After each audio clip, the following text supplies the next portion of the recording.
Hey guys, it's Matthew Zachary, and I want to tell you about the National Comprehensive Cancer Network, or the NCCN. The NCCN creates the treatment guidelines for doctors that help cancer patients lead better lives. But I want you to know that the NCCN also has guidelines for you. The patient guidelines were funded by the NCCN Foundation and were created just for people with cancer and their caregivers. They're free, they're easy to understand, and they're available right now for you, the patient and the caregiver. So go check them out at nccn.org/empower. That's nccn.org/empower.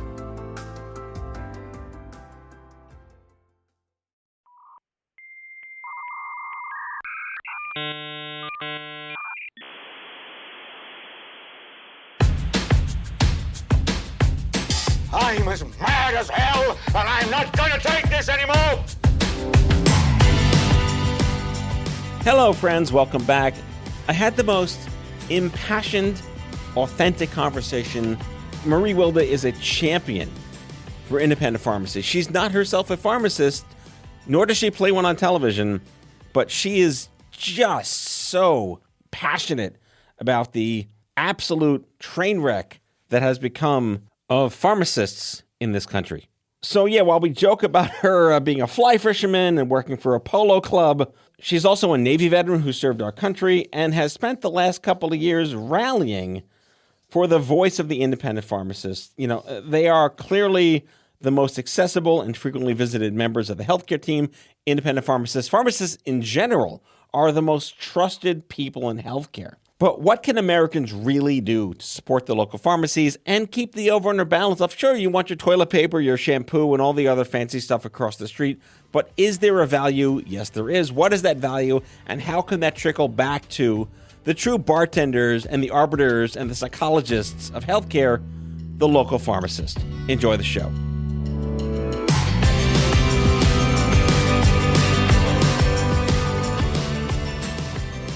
Marie Wilda, welcome to Out of Patience. Thank you. Thank you for having me. I'm so glad you reached out over LinkedIn. I was really taken by your profile, by your work. And it, you know, what you do really hits home because we're all here to try to make healthcare suck less for human beings who don't ask to be there. But before we get started, I have to point out that you're probably the first person I've ever interviewed who has fly fishing on their LinkedIn profile. Yes, it's a great icebreaker. I started about probably 4 years ago, and my mind just is constantly, it's like a rat on a wheel. And I find that it's just a really incredible way to decompress and get away from the world when you're just focusing on catching the fish. And did that just like dawn on you? I'm not a fly fisher yet. I want to just do that today. Or did that come from something else? Were you watching too much bass fishing on some TV channel? So my boyfriend taught me. He's been fly fishing for probably his entire life. I mean, like 20 years. And I was absolutely adamantly against it. I was like, who would enjoy that? I got out there and it's just great being in the middle of nowhere. I really enjoy being outside. And so you're moving constantly. So that's it kind of checks both of those boxes: outdoors, moving constantly, and then singularly focused. And one more thing, as I was spelunking into your past and stalking you, I'm a huge fan of people who have, I would say, retail customer service experience. And if you don't, you're kind of missing out on dealing with people. Help me understand what this means. You said International Polo Club Catering. Oh my gosh, that's a throwback. So I have an event thread throughout my career. And I worked for the International Polo Club in Wellington, Florida. They had a 16-week polo season. And so what we did was we sold the tickets, we set the covers, we had entertainment, there were fundraisers. That was my first formal foray into event planning and management. Super bougie, very, very fun, great crowd. And you got to be outdoors. Again, a lot of movement. I didn't ride horses. They terrify me. But, just being around that type of event where there is sportsmanship and there's always a good cause, because we had a fundraiser every Sunday. It was one of my favorite events, actually. And we won an award. We were like an award-winning tourist driving attraction in West Palm Beach, Florida. A claim to fame I cannot make. So congratulations. Thank you. You know, Yes. I think polo in my old Gen X brain goes right back to Pretty Woman. Yes, that's it. That's exactly what it was. Yeah, lots of Vouv, lots of Rolexes, and just really great people and solving problems on the fly. That was the first time I had to digitize an experience. So everybody would make reservations, and we had a clipboard. And it was back when Ticket Leap was just of coming out. That's a throwback. They were like, how can we improve this process? And so I brought Ticket Leap into the circle, into the process. And that was our first, that was my first kind of attempt at solving a problem to optimize a process. And it worked. I was reading that you got your associate's degree in legal studies. Did you want to be a lawyer?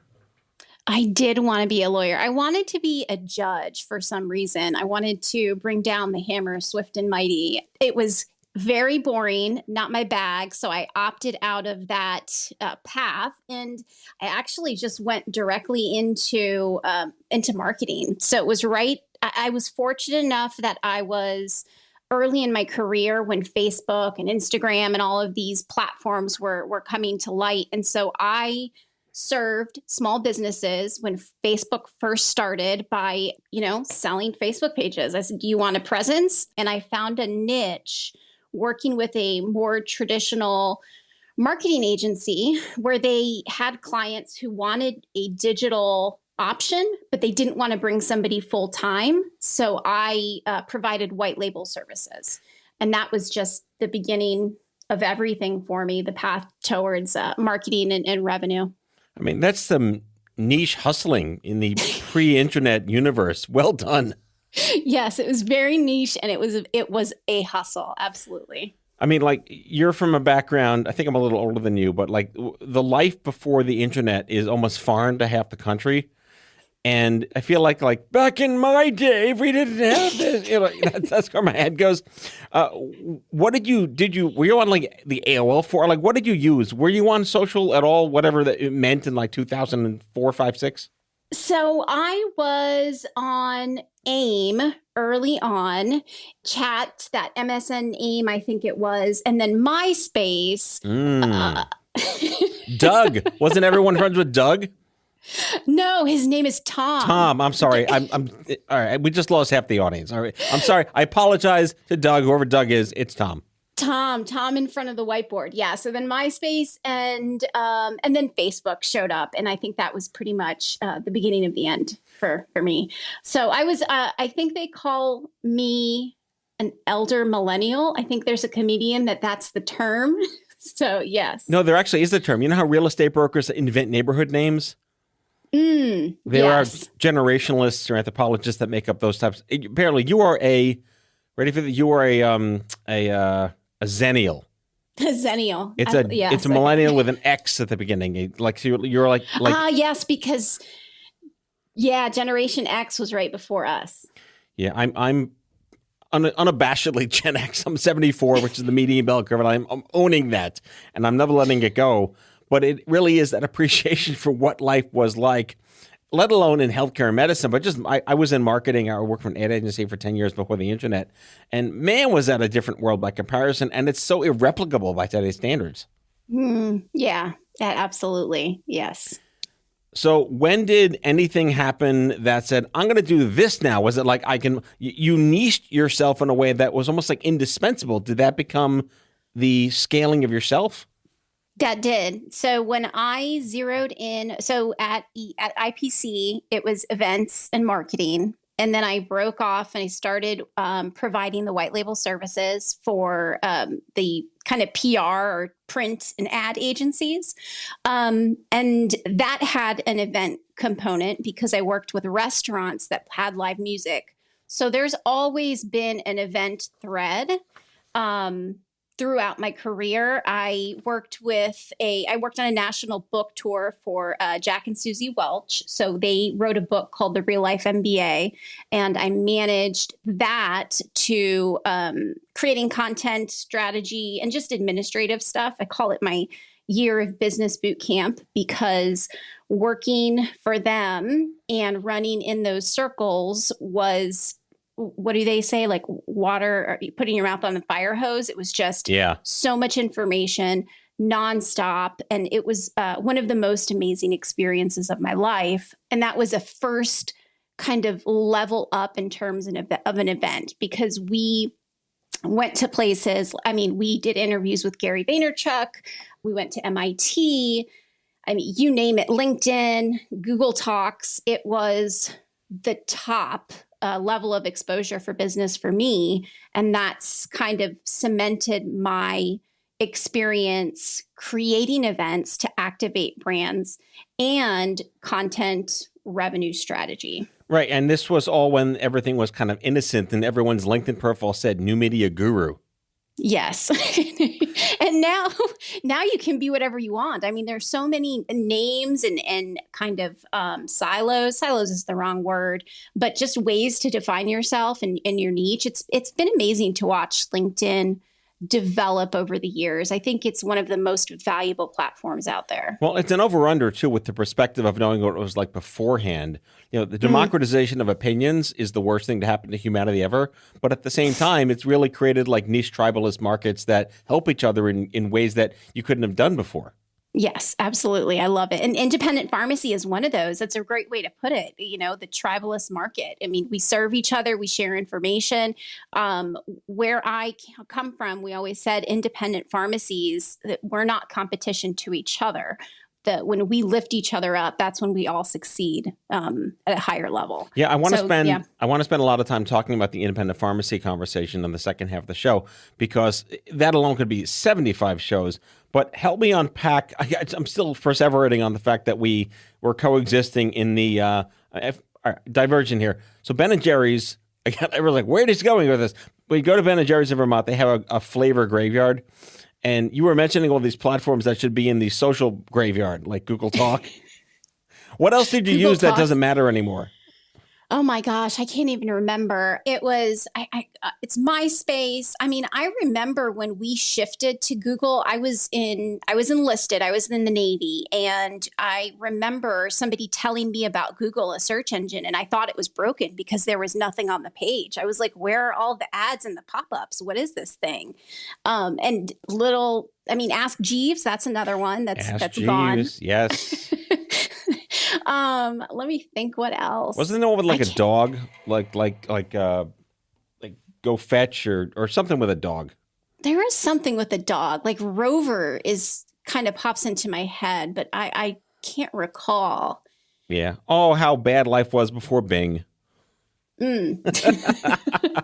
Wait, I can't skip over this. You were in the Navy. Let's not just let that slide by. Thank you for your service. What did you do there? My job was completely obsolete when I got there. I was the last graduating class to be a signalman, which is we did the visual communications between the ships. So we did the flag hoist to send messages, semaphore, flashing light, Morse code, but everybody had cell phones and you could just send an email to the ship. So I spent a lot of time on watch in the middle of nowhere, Googling, playing solitaire. And I went to school. I was on Theodore Roosevelt. So I was stationed in Norfolk, Virginia for 4.5 years. I spent a lot of time kind of doing self-improvement and self-development because they flew professors out for deployment.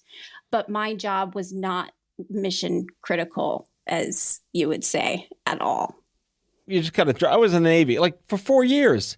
Yeah. All right. So yeah, I guess it was pretty amazing. What cell phone, what cell service does the Navy provide before the internet?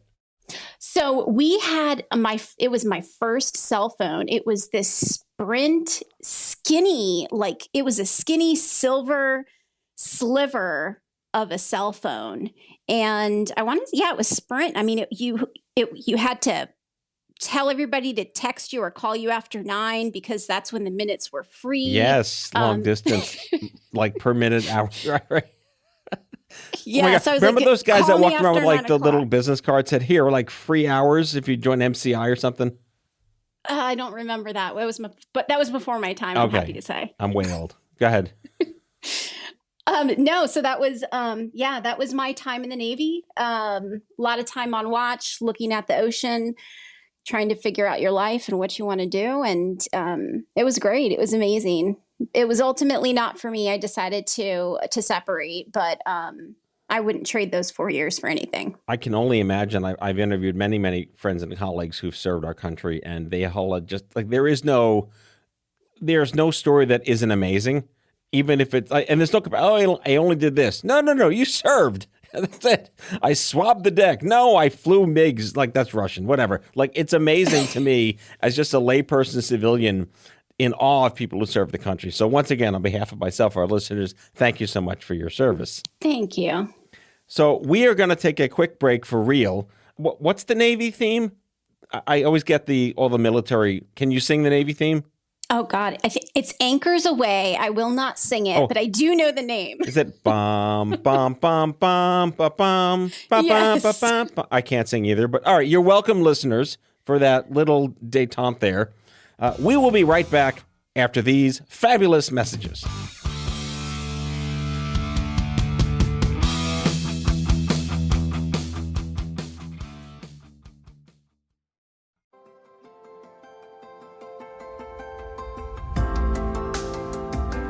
The COVID-19 pandemic showed us how a microscopic virus could upend our lives and how unprepared our society was for it. There's so much more out there that we need to understand, which is why I recommend subscribing to Crooked Media's America Dissected, hosted by former Detroit Health Commissioner Dr. Abdul El Sayed. Each week, Dr. El Sayed sits down with doctors, scientists, culture makers, and policy leaders to ask questions like, how could new genetic discoveries change our relationship with our own genes? How could addiction to social media change our brains? Or how even climate change could make the next major pandemic more likely? To hear discussions on these topics and more, check out America Dissected from Crooked Media. New episodes drop every Tuesday. Listen on Apple Podcasts, Spotify, or wherever you get your podcasts.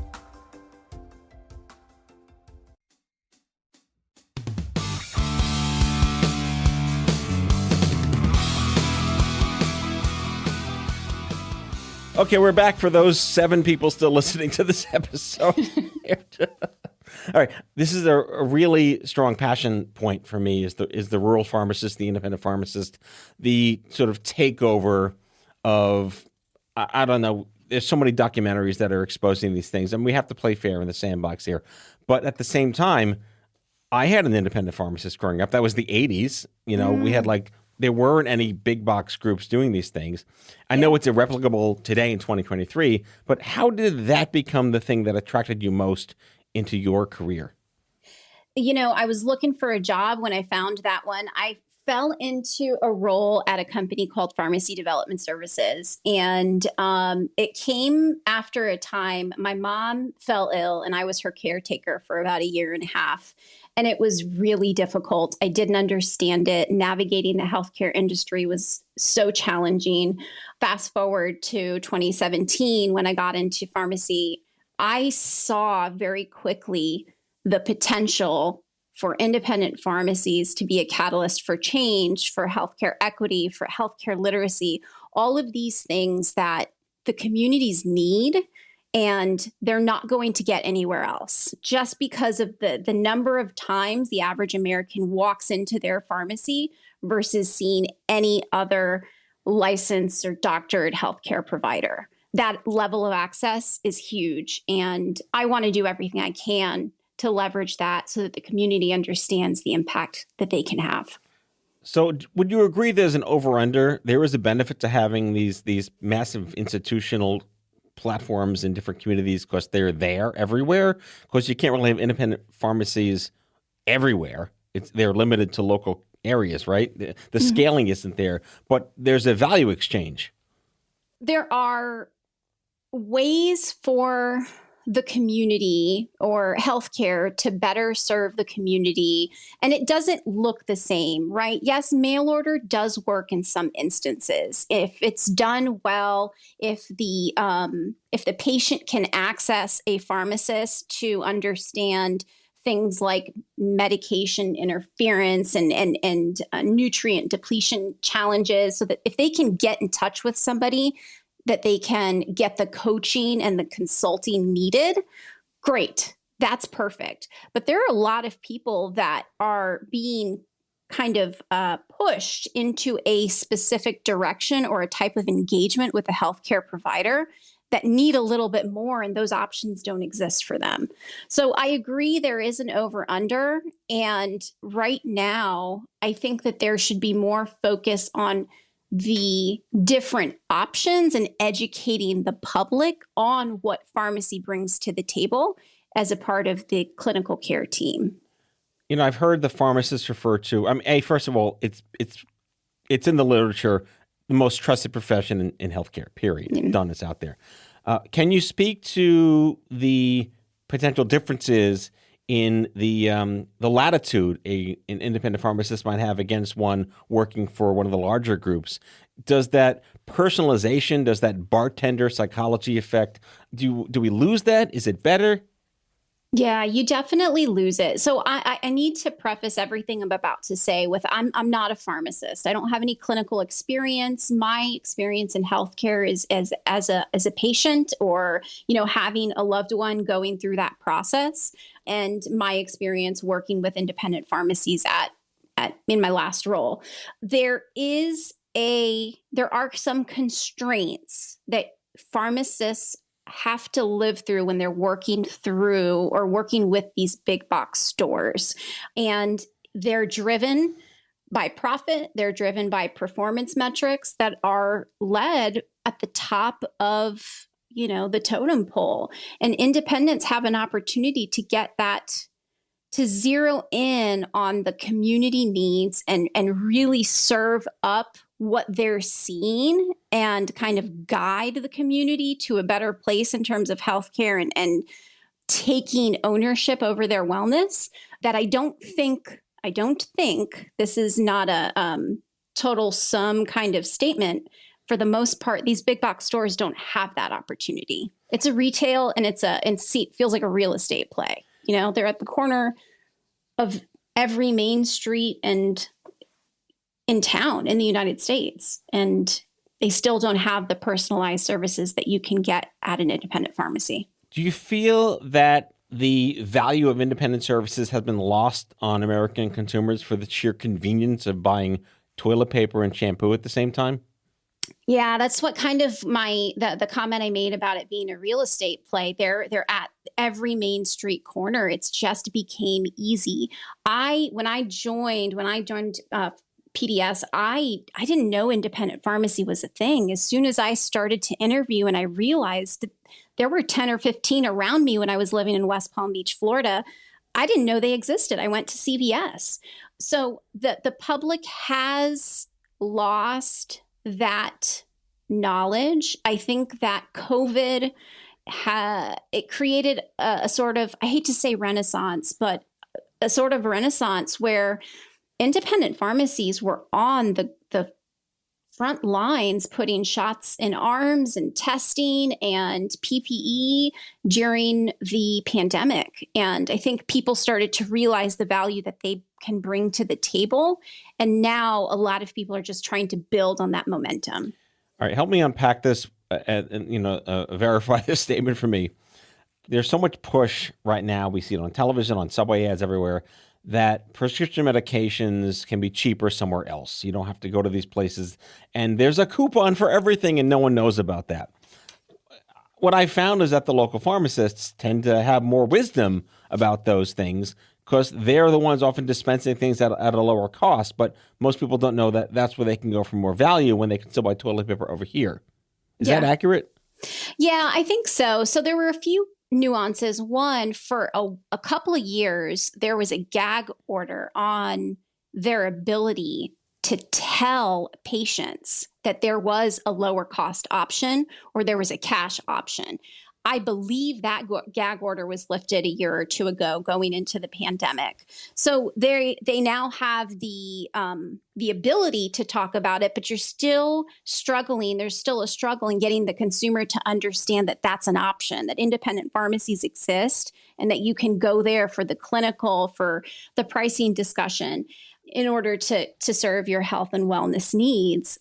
The other piece that I think is missing from the conversation is the fact that everybody is talking about affordable medication in a bubble. Yes, it is critical that medication is accessible and it's affordable, and it's a problem.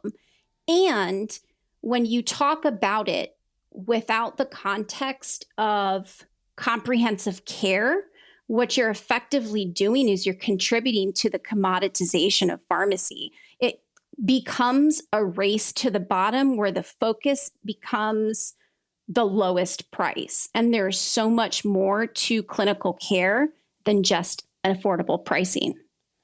Well, you may not be a pharmacist, but you're definitely a champion for pharmacists.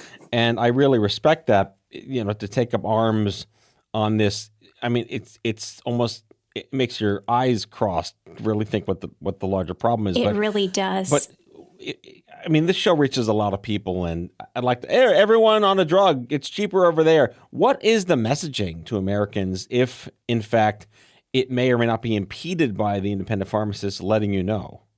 So I think the message to America is that's a good question. A stumper right here on the show.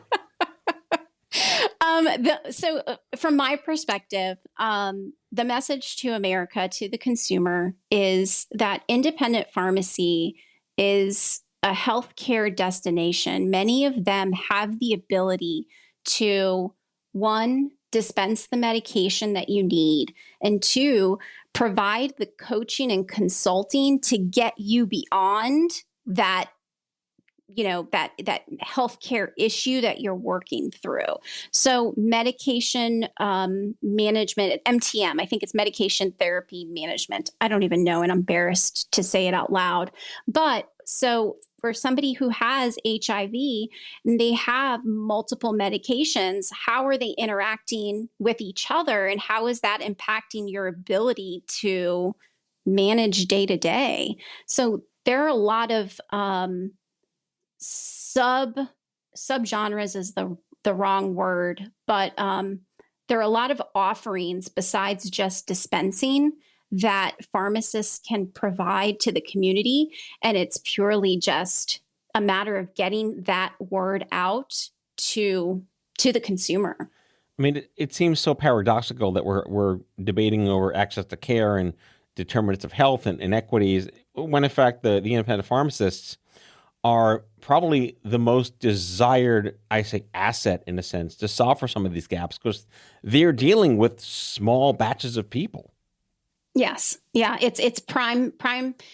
It's a prime opportunity to, one, personalize care, right? And then we're not even talking about the pharmacogenomic onslaught that's, right down the road. So how does medications and gene therapy impact the patient on such a deeply personal level, a cellular level? Like, that's the pharmacists are the individuals who are primed and have an opportunity to serve it, to serve the patient on so many levels.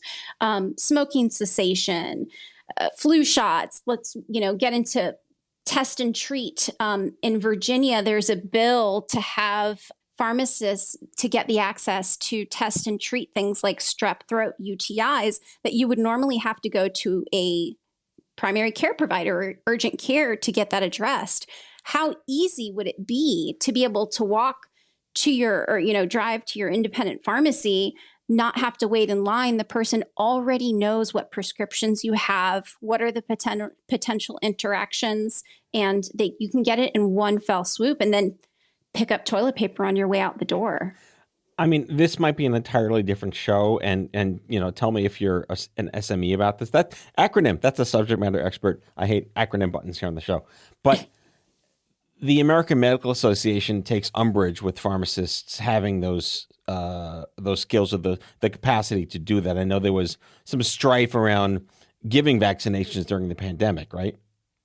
Yeah, so there was, and I think it's I'm not an SME, but from my perspective, the winning ticket for pharmacists and pharmacy owners is going to be around building the collaborative practice agreements and the collaborative relationships with practitioners and providers. So another example are OTC hearing aids. You can buy an over-the-counter hearing aid at Best Buy, but if the pharmacists and independent pharmacies start to build these relationships with audiologists, there's a line in the sand, and then it becomes a referral relationship. Mm-hmm. So it's bringing the offering into the healthcare world and working with the providers and the practitioners to have that ecosystem. And it's not about working against them and getting as much practice scope as we can in order to bolster, our offering. It's about the comprehensive care of the patient. And the best way to do that is to have an ecosystem and a clinical team that includes the pharmacist. Wrapping up, I want to let you know that while I live in Brooklyn, which is Brooklyn, I live in an area of Brooklyn called Brighton Beach, which is this quasi-ungentrified, old school, little Odessa, Russian mom and pop universe underneath an L train with Neil Simon. That pretty much describes the area. We have one Duane Reade, and all of the pharmacies, all of them are these mom and pop old school Russian pharmacies, and everyone goes to them because it's the culture of the people who live in that community. And you go to the Walgreens and you see all the young people there, but you go to the mom and pop pharmacists because the culture and the trust is there. Do you see that where you live, or have you experienced that yourself? So I seek it out. I mean, having been in the industry now, I look for them everywhere I go. My pharmacy is an independent pharmacy in Richmond, Virginia, Bremo Pharmacy. I go to them for everything. Every opportunity I get to showcase a pharmacy that I know about, that I have a personal relationship with, I do. And so I actually have a client in Brooklyn, 13th Avenue Pharmacy, that I'm working with as a consultant. I mean, I seek it out. And once you start to look around, you see them everywhere. And so does that answer your question? I think I lost track. No, that's perfectly fine. I lose track all the time, and I had brain cancer, so I don't know what your excuse is, but we're good. All right, Marie Wilda, oh my God, I'm just going to reinforce this. You are a true champion for independent pharmacies. The topic today, the commoditization of pharmacy and community pharmacy as a catalyst for change. Folks, go to your local pharmacist if you can. Marie, thank you for your service, and good luck fly fishing with your boyfriend. Thank you so much. I appreciate you having me on. This was really exciting. Awesome. Thank you. Take care of yourself. And everyone, thanks for listening. We'll see you next time.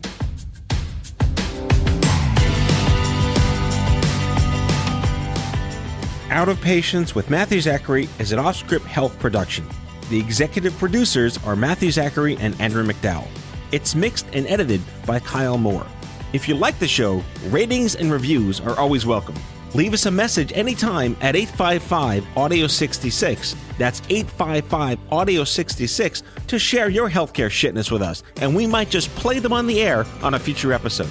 For more information about this show and OffScrip Health, visit offscrip.com. That's offscrip, no T.com.